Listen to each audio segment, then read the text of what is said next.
দেখছেন বিস club biscuit presents প্রবাস কণ্ঠ প্রাইম নিউজ। মালয়েশিয়ার তাইপিং কারাগারে 2025 সালের 17 জানুয়ারি সংঘটিত দাঙ্গার ঘটনায় দেশটির মানবাধিকার কমিশন সুহাকামের গণতদন্ত প্রতিবেদনে বন্দি নির্যাতনের এক ভয়াবহ চিত্র উঠে এসেছে। তবে সুহাকামের এই তদন্ত প্রতিবেদনের বিষয়ে সংশ্লিষ্ট কর্তৃপক্ষের সঙ্গে সম্পূর্ণ সহযোগিতা করার আশ্বাস দিয়েছে দেশটির কারা বিভাগ। দেশটির জাতীয় সংবাদ সংস্থা বার্নামা জানিয়েছে, গত 27 মে এক বিবৃতিতে মালয়েশিয়ার কারা বিভাগ বলেছে, কারা ব্যবস্থাপনা এবং কর্মীদের বিরুদ্ধে ওঠা অভিযোগ সহ প্রতিবেদনের প্রতিটি সুপারিশ এবং উত্থাপিত প্রতিটি বিষয় তারা সর্বোচ্চ গুরুত্বের সঙ্গে বিবেচনা করছে। বিভাগটি জানায় তারা তদন্তে সম্পূর্ণ সহযোগিতা করবে। দেশটির জাতীয় পত্রিকা নিউ স্ট্রিট টাইমস জানিয়েছে, গত 25 মে সুহাকামের গণতদন্ত প্যানেল 17 জানুয়ারি তাইপিং কারাগার দাঙ্গার চূড়ান্ত তদন্ত প্রতিবেদন প্রকাশ করে। মালয়েশিয়ায় থাকেন, আন্তর্জাতিক কর্মপরিবেশে স্মার্ট ও সফল ক্যারিয়ার করতে প্রস্তুত, তবে আপনাকে খুঁজছে প্রাণ মালয়েশিয়া। সমগ্র মালয়েশিয়া জুড়ে বিভিন্ন পদে আপনি হতে পারেন আমাদের পরবর্তী টিম মেম্বার। আপডেটেড সিভি সহ হোয়াটসঅ্যাপ করুন এই নম্বরে।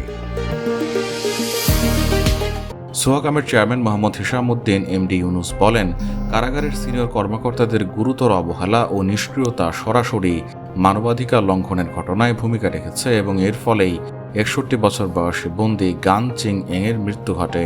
মালয়েশিয়া কেনির প্রতিবেদনে বলা হয়েছে, সুহাকামের তদন্তে প্রমাণ মিলেছে হল বি থেকে ব্লক ইতে বন্দি স্থানান্তরের সময় বিপুল সংখ্যক কারারক্ষী বন্দীদের ওপর অতিরিক্ত শারীরিক নির্যাতন চালায়। লাঠি ও পেপার স্প্রে সহ নিরাপত্তা সরঞ্জামের অপব্যবহার করা হয়। আহত বন্দীদের চিকিৎসা সেবা প্রদানে ব্যর্থতা, চিকিৎসা নথিতে জালিয়াতি এবং বন্দীদের অমানবিক ও অবমাননাকর আচরণের স্বীকার করার অভিযোগও উঠে এসেছে।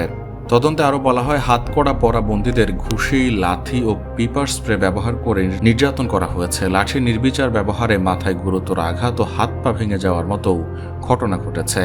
ফ্রি মালয়েশিয়া টুডে ও মাই মেট্রোর প্রতিবেদনে বলা হয়েছে, কারারক্ষীদের দায়ের করা বেশ কিছু পুলিশ রিপোর্টে মিথ্যা তথ্য দেওয়া হয়েছে, যেখানে বন্দীদের আক্রমণকারী হিসেবে উপস্থাপন করা হয়।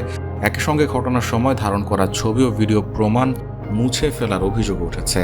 সুহাকাম আরও জানায়, কারাগারের কিছু চিকিৎসাকর্মী বন্দীদের জখমকে পড়ে যাওয়ার ফল হিসেবে দেখিয়ে কারারক্ষীদের রক্ষার চেষ্টা করেছেন।